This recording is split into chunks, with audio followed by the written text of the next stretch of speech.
আসসালামু আলাইকুম। সবাই কেমন আছেন? আশা করি সবাই অনেক ভালো আছেন। আজকে আমি আমার বাবার বাড়ি আপনাদের সাথে শেয়ার করব। সেজন্য সকাল সকাল ভিডিও করতে চলে আসলাম। হয়তো অনেকে ভাবছেন চলে আসলাম মানে আমাদের বাড়ি হচ্ছে দুইটা। একটা হচ্ছে আমার দাদার বাড়ি, আরেকটা হচ্ছে বাবার বাড়ি। তো আমরা আসলে দাদার বাড়িতেই বড় হয়েছি ছোটোবেলা থেকে। তো এটা হচ্ছে আমার বাবা যখন রিটায়ার করে তখন এই বাড়িটা কিনে। এই বাড়িতে আমাদের থাকা হয় না, এই বাড়ি হচ্ছে ভাড়া দেওয়া আছে। আর আমার বাবা দেখাশোনা করে। আমরা আমাদের বাড়িতেই থাকি, আমার দাদার বাড়িতেই থাকি। আমরা ঈদের সময় বাবার বাড়িতে এসেছি, অনেক দিন হয়েছে, কিন্তু এই বাড়িতে আসলে তেমন একটা আসা হয় না, কারণ এই বাড়িতে কাজ চলছে, এজন্যই যাওয়া হয় না। দোতলার কাজ চলছে, সেজন্য আসলে তেমন একটা আসা হয় না। তো আজকে ভাবলাম যে আজকে একটু ঘুরে দেখে আসি যে কী অবস্থা, এই জন্যে আসলাম সকাল সকাল। কিন্তু তারপরও অনেক রোদ উঠে গেছে। তো আমরা হচ্ছে উপরের দিকে যাচ্ছি, দোতলার দিকে চলে যাচ্ছি। নিচতলায় কিন্তু ভাড়া দেওয়া আছে। ঈদের ছুটিতে ভাড়াটিয়ারা তালা দিয়ে বাসায় হয়তো চলে গেছে।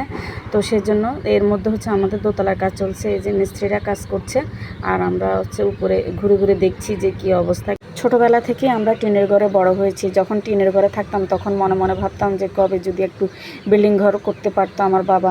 একটু বিল্ডিং ঘরে থাকার খুব ইচ্ছে ছিল। কারো বিল্ডিং ঘর দেখলে অনেক ভালো লাগতো, ইচ্ছা করতো যে এসে আমাদের কবে যেন হবে বিল্ডিং ঘর। কিন্তু আসলে তখন হয়তো সামর্থ্য হয় নাই, সেজন্য করা হয়নি। তো আসলে যখন মানুষের শখ থাকে তখন হয়তো টাকা থাকে না, আর যখন টাকা হয় তখন হয়তো শখ থাকে না। এখন হয়তো আমার বাবার বিল্ডিং হয়েছে, কিন্তু আর এখানে থাকার শখ জাগে না। কারণ হচ্ছে নিজের বাড়ির মধ্যেই থাকতে ভালো লাগে। নিজের যেখানে জন্মস্থান, যেখানে ছোটোবেলা থেকে বড় হয়েছি, ওইটার মায়ে অন্যরকম। ওই জায়গায় গেলে মনে হয় যে সব শান্তি। এখানে আসলে আপন মনে হয় না, এটাই সত্যি কথা। কারণ এখানে আমরা যেহেতু বড় হই নাই, বা এই জন্য হয়তো এই বাড়িটার জন্য আমাদের এখনও মায়া জন্মায় নাই। ঢাকা থেকে যখন আমরা বাবার বাড়িতে বেড়াতে আসি 10-12 দিনের মতো থাকি, সেটা আমাদের টিনের ঘরে থাকতেই ভালো লাগে। টিনের ঘরের মজাই অন্যরকম। আমি যখন ভিডিও করছি এর মধ্যে প্রচণ্ড গরম, এত রোদ উঠেছে আজকে, এবং গরমে টিকা যাচ্ছে না, কখন শেষ হবে সেটার জন্য অপেক্ষা করছি।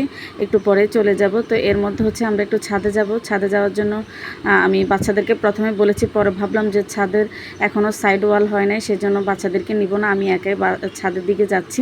আমরা বাড়িতে আসার পরে আজকেই প্রথম আসলাম, এবং আজকেই শেষ, কারণ আর এখানে আসা হবে না, এখানে কাজ চলছে। এই জন্য আজকেই পুরো বাড়িটা ঘুরে দেখলাম। এই যে পাশে আরেকটা বিল্ডিং হচ্ছে, ওই বিল্ডিংয়েরও কাজ চলছে। আর আমাদের বাড়িটা একদম মেন রোডের সাথে। এখান থেকেই কিন্তু আমরা ঢাকা যাওয়ার বাসে উঠি। এই যে আমাদের বাড়ির সামনে থেকেই বাসে উঠি আমরা। অলরেডি আমি ছাদে উঠে গেছি, এবং এত টাটকা রোদ, মনে হচ্ছে যে এখনই ঘুরে পড়ে যাবে, এত রোদ ছিল। ছাদে উঠে আমি চারপাশ দেখছি। আগে যে সামনের দিকে আগাচ্ছি, এই যে এখান থেকেই কিন্তু আমাদের ওই যে আরেকটা বাড়ি দেখা যাচ্ছে। এই যে রাস্তার এই পাশ আর ওই পাশ, ওই যে টিনের ঘরগুলো দেখা যাচ্ছে, ওইটাই হচ্ছে আমাদের আরেকটা বাড়ি। আর এটা হচ্ছে মেন রোড। আমরা কিন্তু ঢাকা যাওয়ার সময় এখান থেকে বাসে উঠি। আর রাস্তার পাশে যে টিনের দোকানগুলো দেখা যাচ্ছে, এগুলো হচ্ছে আমার বাবার। আজকের মতো ভিডিওটা এখানে শেষ করছি। আল্লাহ হাফেজ, সবাই ভালো থাকবেন।